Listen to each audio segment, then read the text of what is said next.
We are back. It is Syracuse Sports. Welcome, my friends. My name is Brent Axe. I will be your host. You will be the listener. Thank you for being here today. We appreciate it. As if things weren't busy enough with everything happening in the Syracuse sports world. You hear that? Shh. Listen. It's football! Yes, spring football is back. It begins this weekend, leading up to the spring game on April 11th. It's going to be a very busy day at the JMA Wireless Dome, by the way, with 2 lacrosse games prior to that football game. So settle in and bring some snacks. It's going to be a long day at the Dome, but a fun day at the Dome. And by the way, as we talk about on the pod here, Chris, Javon, and I had a fun, spirited discussion about this.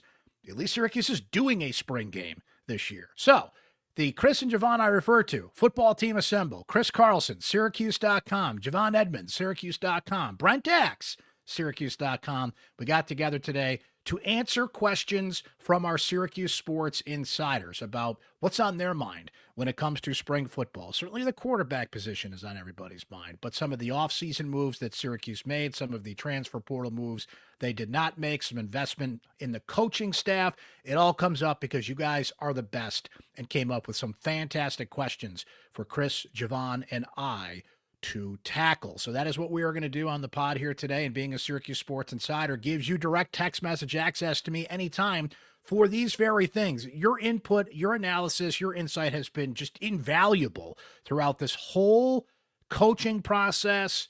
Lacrosse going on, women's basketball going on. Autry's fired, who's the new basketball coach, the AD search. You guys have been bringing it with great questions, not only from yourselves, but things you want me to ask players and coaches and authority figures and everybody just involved in this whole thing. You guys have been awesome, and your questions today, as usual, were awesome. And that is a great perk of being a Syracuse Sports Insider. Only our Syracuse Sports Insiders get their questions used on this podcast and our live post-game shows, which, by the way, programming note, depending on when you're listening and watching to this pod, so please subscribe on Spotify, Apple, and YouTube to keep up with all the latest. In addition to being a Syracuse Sports Insider, we got some live shows coming up Saturday after Syracuse women's basketball takes on Iowa State in the NCAA tournament, because, yes, there is a Syracuse basketball team in the NCAA tournament this year. Lost in the discussion about trying to get the other one back in the NCAA tournament. We're going to do a live post-game show after that matchup Saturday night. Should be about 8 o'clock or so. We'll be on. So Saturday night, it's all right for fighting, and it's all right for listening to a little podcast about Syracuse women's basketball. Sunday, where you been all my life? The Syracuse men's lacrosse team finally back home after a 6-game road swing in which they went 4-2. You'll take that if you're Gary Gate and Syracuse men's lacrosse. They are back home to take on Georgetown. That's a 1 o'clock face-off at the Dome. We are going to do a live post-game show Sunday afternoon after lacrosse as well. We'll, of course, keep you updated on the latest in the Syracuse men's basketball coaching search and everything going on because it's all happening at once here. And that's why being a listener to this podcast and being a Syracuse Sports Insider keeps you updated on all of the latest. So, all that to come and all the unexpected developments. We hopped on to the live reaction pod after Brian Hodson pulled his name out of the Syracuse basketball coaching search, and you just never know when Uncle Brent's going to show up. So that's why I got to subscribe so you can keep up with all the latest. Without further ado, let's get into it. Syracuse spring football has arrived.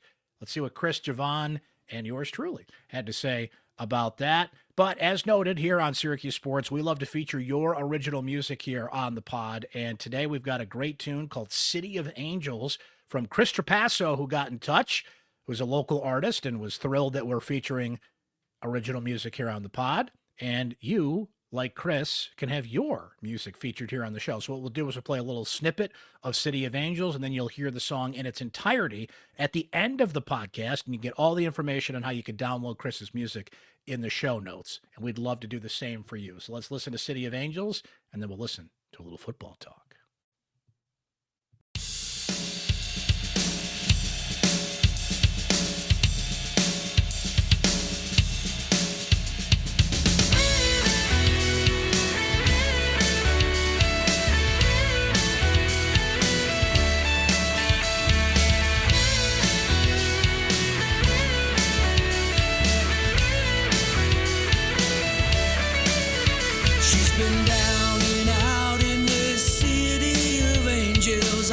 She cries in her sleep. She'll turn around and say, I just wish I was someone, anyone better than me. So we have a new chancellor at Syracuse University. We have a new athletic director at Syracuse University. They are looking for a new men's basketball coach. We have a women's basketball team in the NCAA tournament. We have men's and women's lacrosse going on, and a partridge in a pear tree. So you know what? Why don't we just throw football on the pile too? Let's just get it all going all at once, ladies and gentlemen. That's what we're here to do, to cover it for you on this here podcast. So I have assembled the football team. Chris Carlson, Javon, Edmonds, syracuse.com, and we are going to preview the upcoming Syracuse Spring football extravaganza. Gentlemen, how are you? Everybody getting some sleep in these busy times or what? We're right back at it. It seems like we were just talking about National Signing Day and all that good jazz, and you wake up, the sun's out until 8 o'clock. College basketball season is at the best point it could ever be at, and that means spring ball is here. So ready to roll. As am I, ready for practice and all sorts of football things. But this is a pretty intriguing spring practice. There's a lot of new faces around. It's a spring practice where we're going to have to dig in and really watch some things to get to know some guys. And we have questions. Our Syracuse Sports Insiders have given us some terrific questions here, gentlemen. And being a Syracuse Sports Insider gives you direct text message access to me anytime. Your voice heard exclusively on this podcast and our live Syracuse post-game shows. We put it out to the insiders, and they came up with some terrific questions. So I put a little twist in the wind, though. We're going to go through these questions, and we are going to answer them for the people. But I have given Chris, Javon, and myself an opt-out. There is one question, if you so choose, that you could just say, nope, opting out, not answering that, because we don't know what we don't know at this point, especially having not seen a second of spring practice. So it's like the phone a friend on Who Wants a Millionaire. It's there if you need it. Doesn't mean you have to use it, but gentlemen, an opt-out is there as an option, just in case there's something that twists your brain up and spring football needs to be answered by, I don't know, actually watching a little football. So here we go. Let us dive in to the questions from the people. Who's going to be the backup quarterback this year? Dave, give us your opinions. QB 2, 3, and 4 in order. This presumes that QB 1 is a lock with Angeli, the Dahmer. Chance Angeli does not heal and play in the first game, as if to say there are a lot of quarterback questions. Let's dive right into it. And let me remind, before I turn to Javon to start to answer this, and Chris, you're free to jump in as well, the starting quarterback was not on the roster when spring football began last year. The starting quarterback and the depth chart very much is on this roster, given the investment they made in that position in the transfer portal. So, Javon, quarterback's the big thing we're watching. What are your early thoughts on how this could shake out in the spring? I believe a certain head coach told us that Steve Angeli would be ready to go as a non-contact this spring. Watching him yesterday and the limp he had, I'm very interested to see when exactly that is this spring. Steve Angeli does not look like he's close to a return to football, and he should. He just tore his Achilles tendon.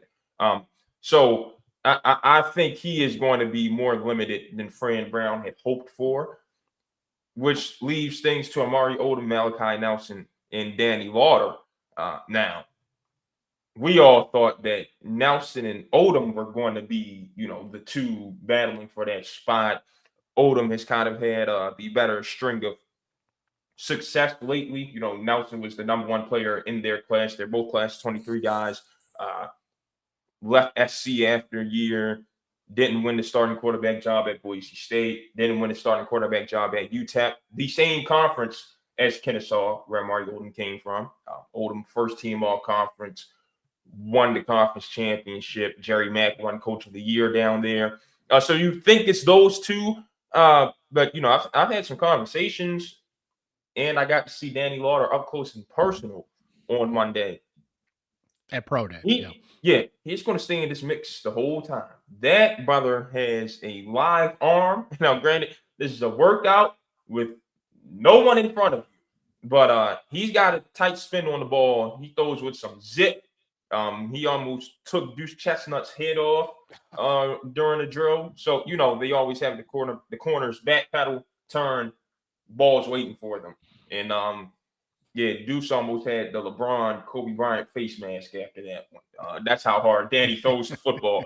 But yeah, I was told, look at him. He's going to keep his name in this mix. That kid can throw. If you're asking for a prediction, I think going into camp, it's probably Odom 2, Nelson 3, Lauder 4, just off of recent success.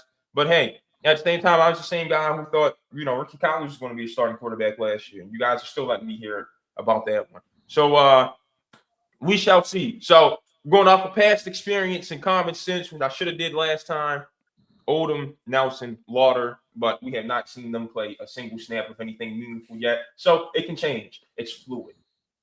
Chris, at least there are quarterbacks on this roster, and there's no offense to the guys that were there last year. They were just raw. They were green. Every quarterback on this roster has, let me check notes here, played football, has played college football, has put up real stats in college football games. This is a big upgrade over what they had on the roster a year ago at this time.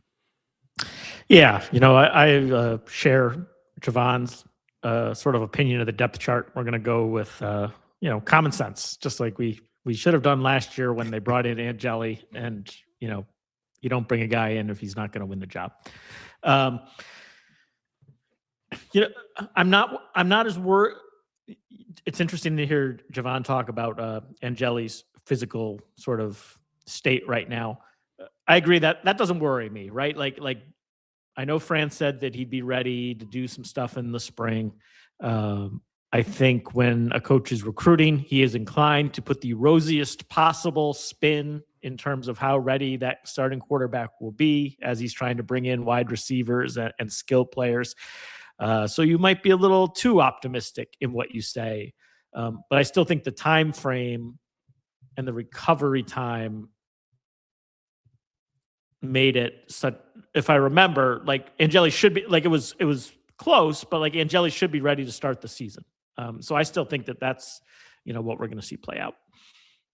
To our next question we go. This one comes from Rob W., who says, what are the reasons to be optimistic for this upcoming season? I want to know what's going to make the drive up from Jersey 6 times in the fall worth my time, my money, and my effort. Now, I'm not opting out of this. I'm going to answer this, but I think I'll have a better sense of it after we see some spring practice here, Rob, and some players that pop that can fill in the blanks on this because there's so many new faces on this roster. But here's a reason I'm going to give you, I think, and that's the schedule. Syracuse starts at home against New Hampshire. They start at home against Cal. Uncle Brent's birthday, by the way. 2nd year in a row that I get to watch Syracuse football on my birthday. Pitt, UConn. I think that is and there's a bye week in there too. I think that is a good way to ease into the season versus Tennessee off the bat, let's go, and that tough schedule that Syracuse played last year. So my initial thought there is schedule. What are your initial thoughts to answer Rob's question about the thing you should grasp onto to be optimistic about? Chris, I went first last time. You can take it this time. Let's see. I think it's the defense of Vince Kehres and the combination of cornerbacks they have with Chris Peel and Demetrius Samuel. His defense is a defense that works best when you have sort of guys that can take care of business on the outside. Syracuse had 2 of the better cornerbacks in the ACC last year, according to the PFF numbers, and certainly top among the best in returning in Chris Peel and Demetrius Samuel. So they are a good fit in Vince Kehres' defense. The fact that he had Toledo as the number 4 defense in the country last year shows he knows what he's doing. And it'll be, I think you'll see a vastly upgraded performance on that side of the ball this year. What do you think, Chris is jacking my stilo. I'm normally defense on football and the big fellas on basketball while everyone's going everywhere else. But I actually did want to go offense this time. So thank you for touching that side of the ball, Chris. I think Jeff Nixon and Josh Gaddis should get you excited. You got 2 years of evidence of what a healthy quarterback looks like under Jeff Nixon. And Josh Gaddis, just Googling the receiver in the NFL, they probably got a connection to him. So you consider that with competent quarterbacks this year that actually have experience, like you pointed to, Brent. an O-line coach in Juan Castillo, who is pretty confident in his unit heading into the year. And they've got some size. And you look at the pedigree of receiver. So you lose Justice Ross Simmons, you replace him with a guy with pretty much the exact body type and skill type, actually a little bit taller, in Elijah Moore. You've got your two star-studded freshmen in Calvin Russell III and Amari Up. And you brought in Matt Outen from Penn State, who was another highly recruited guy. And then you've got your two returning young guys from last year in Darian Williams and Darius Johnson, who showed that they can be productive. And we didn't even get the full Darius Johnson experience from what we know. So I think the combination of Nixon and Gaddis, and it appears that you got faster in the backfield. We have to see those guys this spring, right? But I think you're just looking forward to that combination with a healthy quarterback that can make sure you don't lose games. You probably don't have, 2-3 guys that are going to go win you an ACC football game. And we don't know if that's the case yet. But I'm confident in saying you've got guys who aren't going to go out there and lose you games like you had last season, with all due respect to those guys. Specific question here from Andrew, who wants to know, will Jamie Tremble return to tight end or remain at linebacker? We have certainly heard Fran Brown say he wants to see certain players go two ways. We didn't see a ton of Demetrius Samuel at wide receiver. That was one of the big storylines of spring ball last year, but the possibility is there, and it just feels like if they feel like they can put you at a different position, they're going to do it. But has Tremble settled on one side or the other here, or do you feel like that's still a slash in his title, Javon? I think you need him at linebacker, because at tight end, you've got David Clement, who's going to be one of the veteran leaders of your team this year. You brought in Noah Myers, and Elijah Washington Baker is supposed to be your next guy. And that brother is a legit 6'6", getting stronger every day. Fast, smooth route runner, fluid, good hands. That is a dream target at tight end. So you got 3 guys over there. The only disappointment heading into the season at tight end drum is you didn't get Gavin Harris like you wanted out of New Mexico. That's it. So I think you've got more pressing needs at linebacker, specifically with Tremble, where he's kind of he's in that strong side spot where he's more so stopping the run coming to his side and rushing the passer more than he is dropping out, right? You need Tremble over there because you still need your defensive line to prove itself, and you need to help them in any way you can. So, I'm not buying into two-way Jamie Tremble this year. I'm not buying into two-way Demetrius Samuel this year. If and when Tristan Hughes commits, I'm not buying into two-way Tristan Hughes when he gets here. I think Demetrius Samuel is a corner. I think Jamie Tremble is a linebacker, and I don't think that experiment is happening. Samuel, by the way, we spotted at Pro Day has a sling on his arm, as does Joe Cruz, by the way, on the offensive line. So we'll certainly get some updates from Fran Brown at first opportunity on that, and some guys that may or may not be participating fully in spring practice. This comes from Gary, who wants to know where Syracuse stands at running back. Who do they want to keep an eye on this spring at that position? And there's a couple new faces here. Ahmad Miller transfers in, as does Jawan Johnson from LSU. Will Nixon out due to graduation. He was at Pro Day the other day. And, of course, Yassine Willis is now at Kansas through the transfer portal. So, by the way, there was an opening in the Brent Axe Man Crush Club. Maybe it'll come from the running back position. I'm not sure. But I'm going to miss Yassine Willis. Best of luck to you at Kansas, though, young man. So, running back's intriguing because it's a whole new there's a couple returning players, but for the most part, they're going to be counting on transfers here. So what do we think about this one, gentlemen? You were saying earlier, Javon, about Nixon and his offense and when things are settled in here, but that running back position, it's going to take a lot of observation. Yeah, well, the numbers say Miller was more productive than anything that he had last season, right? And with Johnson, you look at him, you see someone who's more athletic, more shifty, and you're probably banking on, hey, if LSU saw something in him, maybe there is something there, and he can turn out to be something for us in the ACC if you're Syracuse's coaching staff.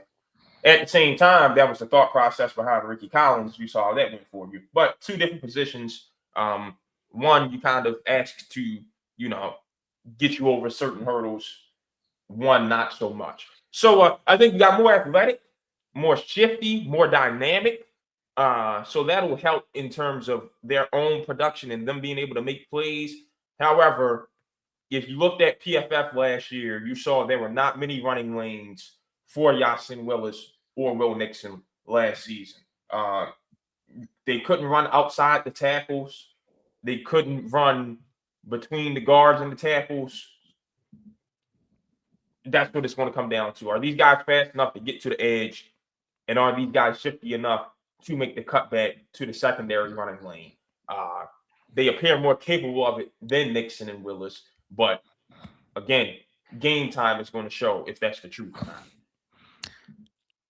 I'm looking forward to seeing Johnson in particular, just because I think one of the problems Syracuse did have last year is they were pretty predictable in terms of which running back was in what they were going to do, right? Like Will Nixon was not going to really run between the tackles. He was going to catch passes, and Yasin Willis was not going to catch passes. He was going to run between the tackles. Miller's caught 13 passes over 3 years, which is at least an indication that he's not necessarily a dual threat. Maybe that was a product of his quarterbacks. We'll see. But Johnson is the guy who strikes me as more of the dual threat, getting back to LaQuint Allen, putting some unpredictability in the Syracuse offense. So I am really looking forward to seeing him. This one comes from James, who wants to know, what style of defense will the new defensive coordinator, Vince Kehres from Toledo, bring to the team? Chris, you touched on this a little earlier, so I'll turn to you. We know it's a 4-2-5. We know that Toledo's number of rankings were very high in the country last year when Syracuse targeted Kehres and hired him, and you started looking at his background and some numbers. It was pretty impressive. He's got a great acumen in terms of his coaching history as well, and all told, brings a lot of credibility to the room. That's a respected name out there. Yeah, they're a team, at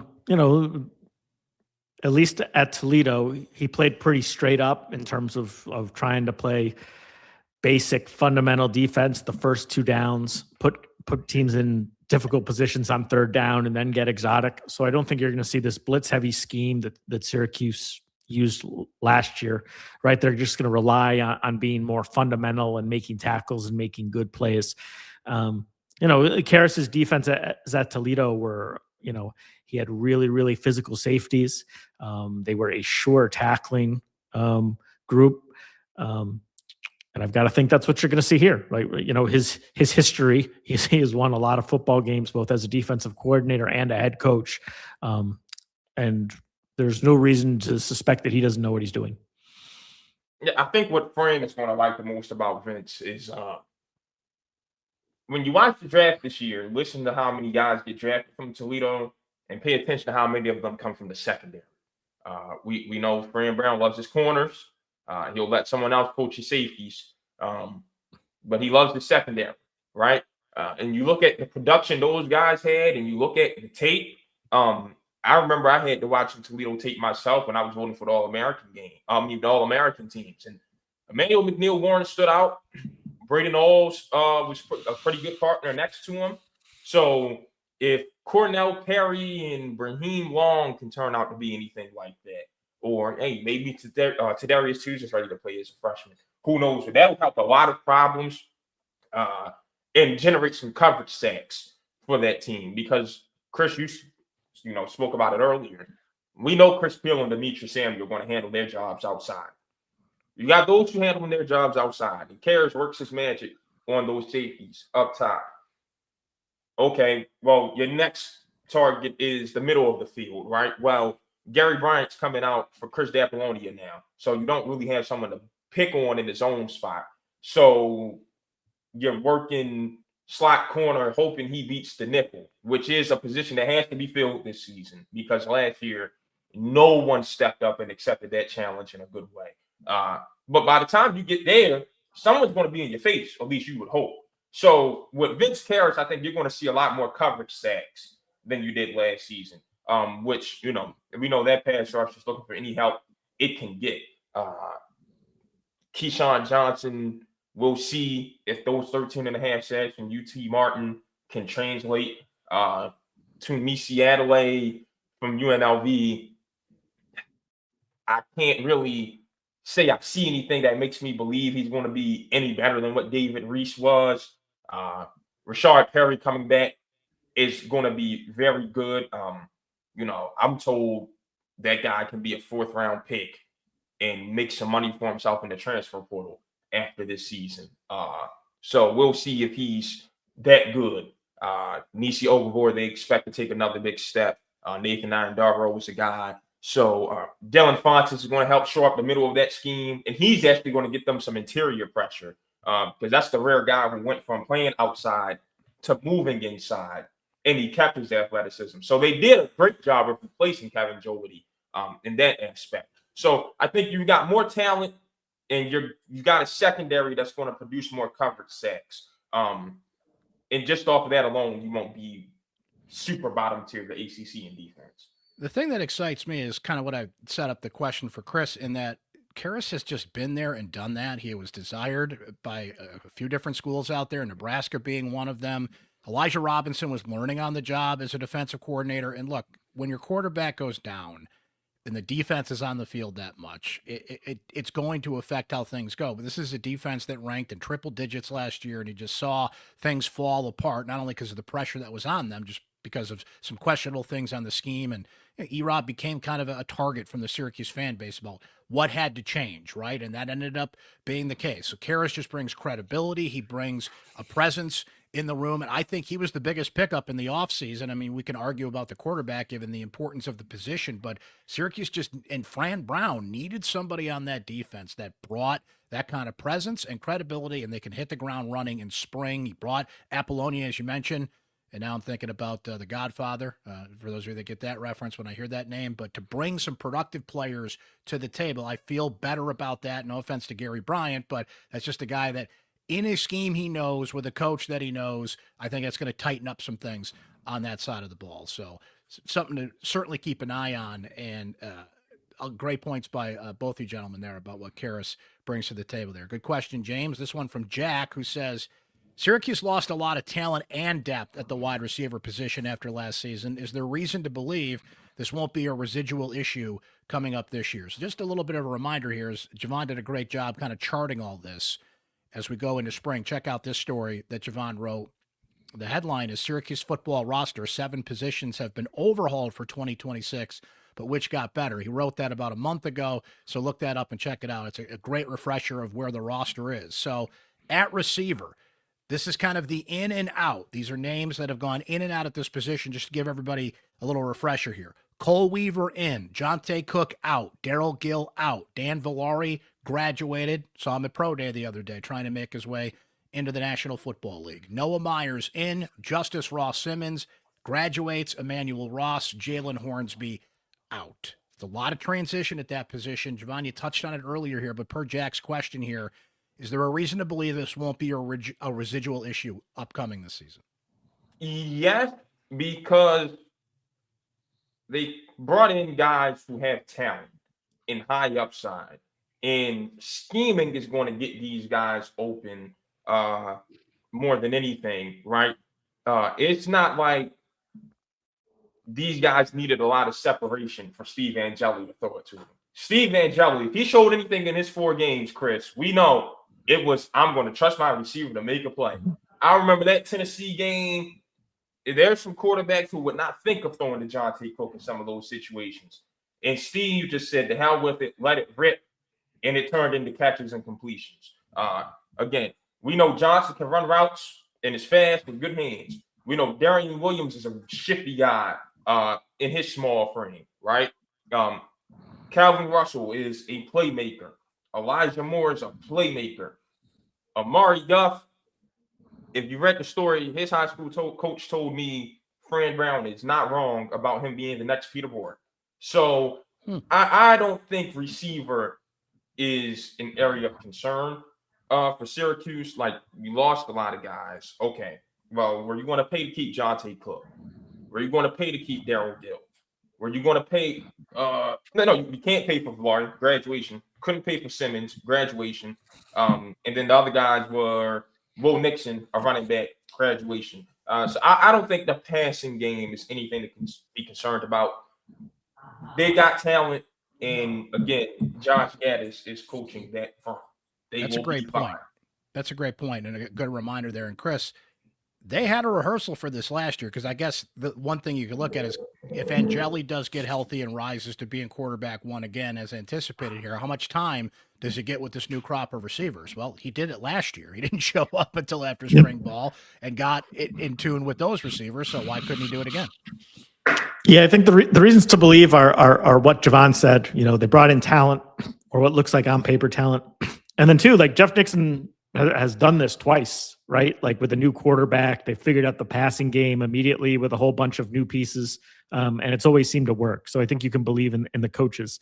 I do disagree with Javon in terms of like I am worried, and I will be worried until I see it, because like you don't know how these guys are going to develop any sort of connection with Steve. They certainly lost a lot of production, and they didn't bring in, outside of Cole Weaver's production at the MAC, like nobody has produced really substantial numbers. We've seen flashes. Guys have excellent recruiting rankings, but nobody's shown it. You know, I think I'm not questioning the choice. Like I think letting receivers go that wanted big money and believing you could replace them with young guys and unproven guys, like I think that's smart for Syracuse. I think that's the way you have to do it, because young guys can come in and produce at wide receiver. But I'll worry until I see it against Pitt, like, because I don't know. I can tell you that Steve Angeli was very dialed into the recruiting process of these receivers in the transfer portal. He got on the phone with Elijah Moore, you know, pretty early, and watched this film and told him exactly how he envisions using Moore. And I would imagine he did the same thing for a Cole Weaver. I think they went and got guys that Angeli was going to be comfortable with. And I never have a problem with that. You know, as long as that's not hurting your team, you know, which doesn't really happen in college football. That's more of an NFL thing, where you listen to Joe Burrow about, you know, drafting Jamar Chase instead of Panay Sewell and paying T. Higgins instead of, you know, giving that money to the secondary. That doesn't really happen in college football. So I think that's a safe way to go. And as long as Angeli's comfortable with those guys, I think that should, you know, give the fan base some sort of a calming presence. Our next question comes from Greg, who says, given the lack of offensive line moves in the portal, it's safe to assume the staff believes in the upcoming development of individuals still on the roster, and wanted a little bit of an offensive line overview. Now, I'll say this. Javon and I heard some things at Pro Day about the offensive line and how that's developing. Good question, though, because that was the thing. You came out of the portal and you said, well, offensive line, you're just kind of going with what you got, which is intriguing given what we saw last year, but the quarterback room is better. So does that, in essence, make the offensive line better and the chicken and egg thing go in there? But Javon has noted, and Chris, I'll go to you too, but we heard some things about the offensive line at Pro Day, and we'll see it all develop as spring practice goes along here. Juan Castillo is now the offensive line coach, one of the most experienced and respected coaches in the country at that position. That was a great add to the staff, as what I was saying with Vince Kehres earlier. So what's our early read on the line before we see things happening? Well, Brent, I guess we should pay attention to the only guy that Castillo brought with him from his previous stop, Olu Okinshola. See how Travion Mack has developed at left tackle. I think right tackle is going to be a competition this year, right? And we saw Cam Pringle start to work his way into the fold towards the end of last season. So let's see if Big Cam from South Carolina is ready for that challenge. And I say Big Cam because that guy really does make me feel small, and that's hard to do. Byron Washington, an extra year of him, you know, developing and taking a step. The Zach Rice pan out, right? That was the guy we really were looking for last offseason.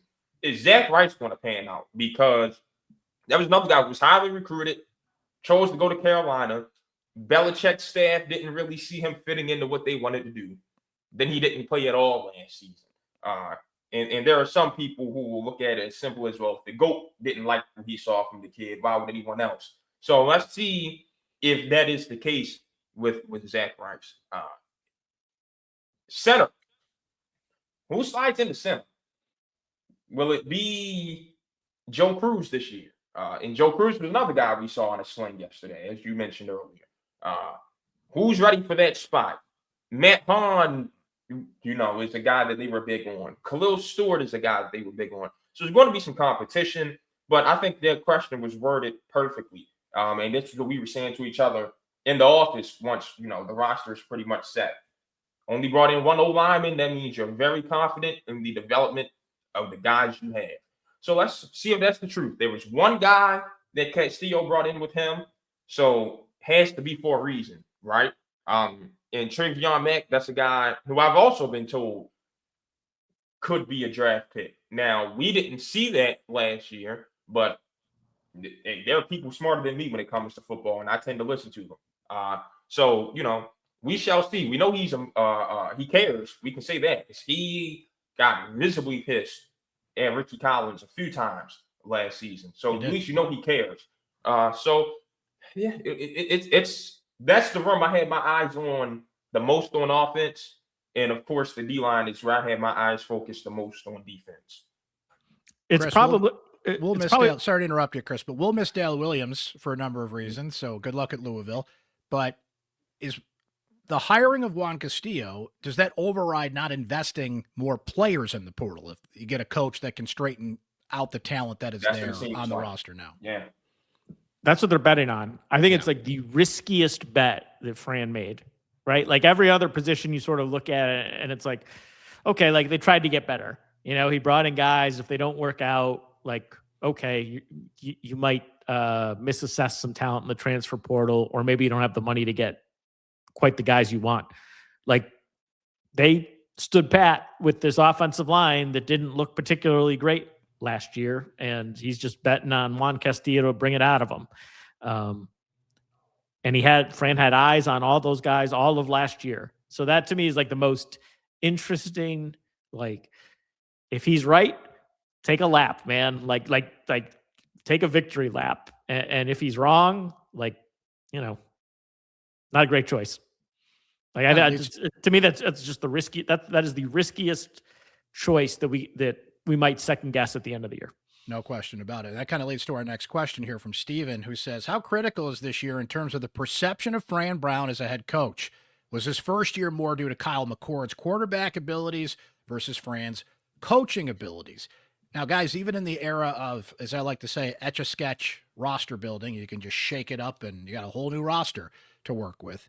And the portal and NIL and everything we're talking about here, as much as Fran has put an emphasis on traditional recruiting on top of that. In year 3 is when you really find out what your coach is about. Now it is fully your team. Even in an era where you can shake things up quickly, now it's your team. You've had a few recruiting cycles. You have established yourself in all the areas of running the program. They've changed coaches, as tends to happen year in and year out. But year 1, 10 wins. Year 2, fell off the rails due to an injury. How do you handle year 3? Upgraded the quarterback room, the investments we talked about in coaching and the portal and everything, what this team is. Now you really find out what a coach is made about. So I think the question from Steven, I'll put it back on the screen, how critical is it? This is the real test, right? This is the real grade that you give a coach to see what they do in year 3 and whether that was the right hire or not from John Wildack. Javon, what do you think? Yeah, I'll start by answering the second question before I get to the first one. I know everyone loves Kyle McCord around here. And they damn near worship the guy. And that's cool. But that's an oversimplification of the first year. Kyle McCord is not the only NFL product from that class. And he is far from the best, player from that draft class. Arondé Gadsden is the best player from that draft class. And Marlo Wax got some playing time with Arondé on the Chargers. Justin Barron and Elijah Clark, saw some activation for the Cowboys. But Quint Allen is beloved in the Jacksonville locker room. We saw Fidel Diggs drafted to the Saints, right? So Jackson Meeks as well. Jackson Meeks in got Detroit. Some run with so Detroit. Yeah, that's 2 of your pass catchers plus Trevor Payne. You left and got paid by Penn State, right? Let's remember all of this. Murad Watson, the young defensive tackle, left and got paid by Texas. So it's not it's Fran Brown's career just living off of Kyle McCord's success. No, Fran Brown put together a damn good team his first year. Last year was not a good team. It was a team that went as far as their quarterback took them. So now it's about this year. Did you learn from the mistake of year 2? Did you learn that year 1 is more so the way to go than year 2 in terms of build the whole roster? So that's kind of the answer to both. But there's also there's a new athletic director and a new guy calling shots. Always wouldn't mind if he's able to, buy his own groceries for the meal that he's preparing, right? So you got to coach this year in terms of it's only year 3, right? Okay, cool. But my year 3 is different than someone else's now because I've got a new AD who I have to prove, hey, I'm pink Himalayan sea salt. I'm not cheap Morton's, I'm fresh cracked brown pepper. I'm not the red and white bottle of McCormick. So that's where you're at with Fran Brown this year. I think you're trying to prove, hey, year 2, I messed up. I learned from my mistake. I am a good football coach. Look at the tape from year 3 and year 1. And I am making my case to convince this AD he does not have to go get his own guy because I am that guy. So you're right in terms of that, in terms of the pressure for year 3 for Fran Brown. That is a great reference. Invest in a good sea salt if you're a chef. I couldn't agree more with that. Chris, what do you think about the year 3 judgment hanging over Fran Brown here? Yeah, I think that's like the overarching big narrative of the story, right? Like Fran came in and made such an impact his first year, winning 10 games, just two times in the last couple decades where Syracuse has reached that point, and everything was just so good. And then last year, everything was just so bad. Like the end of the season was like one of the worst stretches of Syracuse football in Syracuse football history. And obviously the handling of the quarterbacks was bizarre. Even if you give a pass for thinking that Ricky Collins was a little bit more prepared, and wouldn't perform quite so poorly. So he's had 2 seasons and they've been just such polar opposite seasons where it's like, where is like water finds its level, right? Like, all right. So like, this is like a water finds its level season for Fran. Like, is he great? Is he good? Is he bad? Like it could be any of those. It could be any of those things. Spring ball awaits, gentlemen, and we have a spring. Congratulations to Syracuse, by the way, who's actually going to have a spring game. I've seen more and more coaches opting out of that for reasons. We're not going to see the Syracuse-Colorado spring game. Maybe we thought we would this year. They're still working on that. Got to get the NCAA to come around on that. It's lame. That is lame. That is really like lame. Not doing it this year is lame. It's come on, NCAA. Let's get on. Well, they did say, out of fairness to all other schools, they are reviewing the calendar as a whole. And we can all agree the college football calendar needs fixing because I don't know why national championship is going to be played January 25th this year when college football has no business being played in the winter semester, right? Well, the spring semester technically. So I'll give the NCAA that. And part of those calendar changes is considering letting everyone have a spring intra-squad scrimmage. But so I don't think Syracuse should be punished and Colorado should be punished for thinking of it first. Like everybody can get in line after they do it. I don't think that's a good reason not to do it. You're right about the calendar. You're spot on with that. But let's be fair to everybody. No, they thought of it first. Let them do it, and then everybody can follow suit if they want to. That's how. So I wrote this last year, right? Like I think it was appropriate to make Syracuse and Colorado wait in line last year when they came up with the idea at like the last minute and nobody else would have had a chance to figure out if they wanted to do it. Like, I think that was the appropriate ruling last year. Syracuse should not have been able to do it last year. However, they put it on everybody's radar last year. Yes. Right? Like that whole thing put it on everybody's radar, and teams could have advocated to do it this year if they wanted to, if nobody had ever thought of it before. So to me, last year was the right call. This year it's the wrong call. My opinion. So I can respect that. But if they come around to they're not going to allow it, then you gave Syracuse and Colorado a 1-up for 1 year and no one else is going to get one. My thoughts on it, as I said last year, I don't want to see Syracuse and Colorado in the spring scrimmage. I want to see that replace New Hampshire on the schedule, and New Hampshire should be the spring game. Just like I don't want to see St. John's and Michigan on the regular season schedule, and then St. John's beating up on Wagner in the no, swap those. Well, it all comes together. And I just want to go to Colorado. I didn't get to go on the lacrosse trip, and if we're talking about like going to, I just want to go. That's all I'm advocating for. I just want to take a ride out to the Rocky Mountain State. In any case, April 11th is the spring game. It's going to be a very busy day at the Dome. 2 lacrosse games before that. The women's lacrosse team plays Notre Dame. The men's team will play Virginia, and then a spring game to cap it all off. So triple header at the Dome on April 11th. Spring practice begins Friday up until the spring game. We'll have you covered here on the pod and the Syracuse Sports Insider text line as well. For now, Chris, Javon, gentlemen, I'll see you back out there on the field. Can't wait. There was some fantastic questions. No one used the opt-out.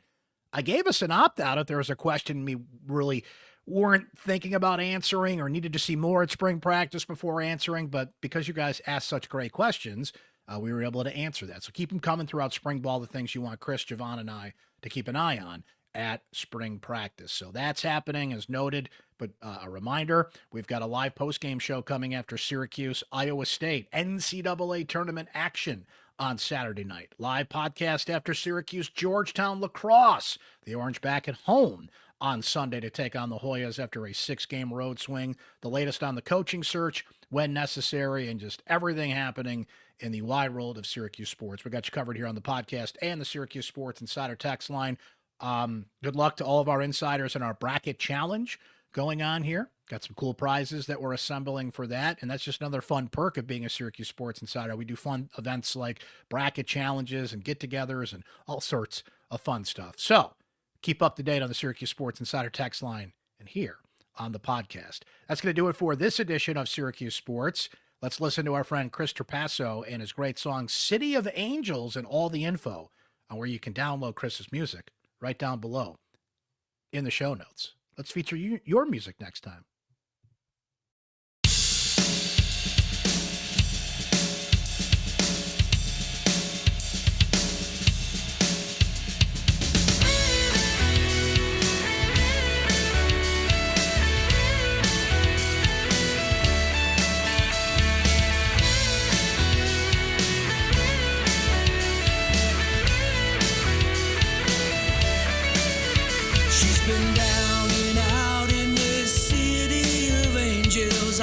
As she cries in her sleep, she'll turn around and say, I just wish I was someone, anyone better than me.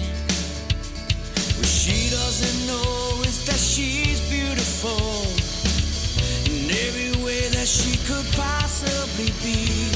Hold on, stay strong, don't give up before you begin.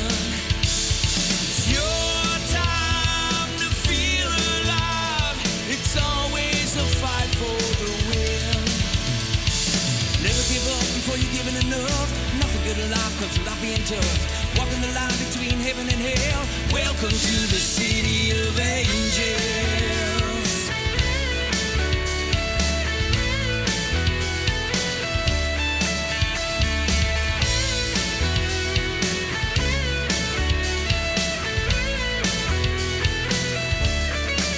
She chased a dream that took more than she offered, more than she knew she could give.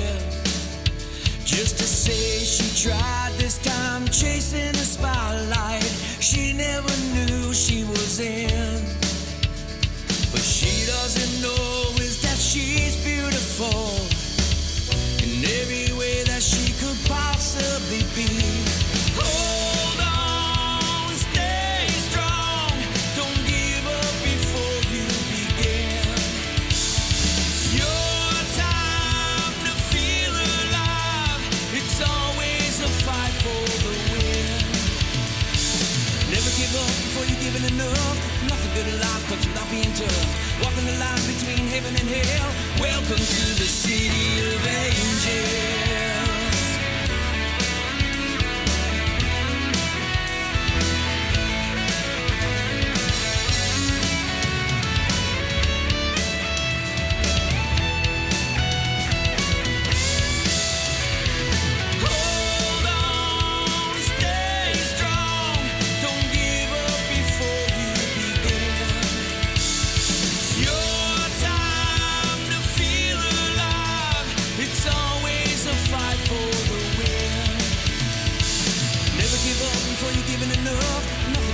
comes with not being tough. Walking the line between heaven and hell. Welcome to the city of angels.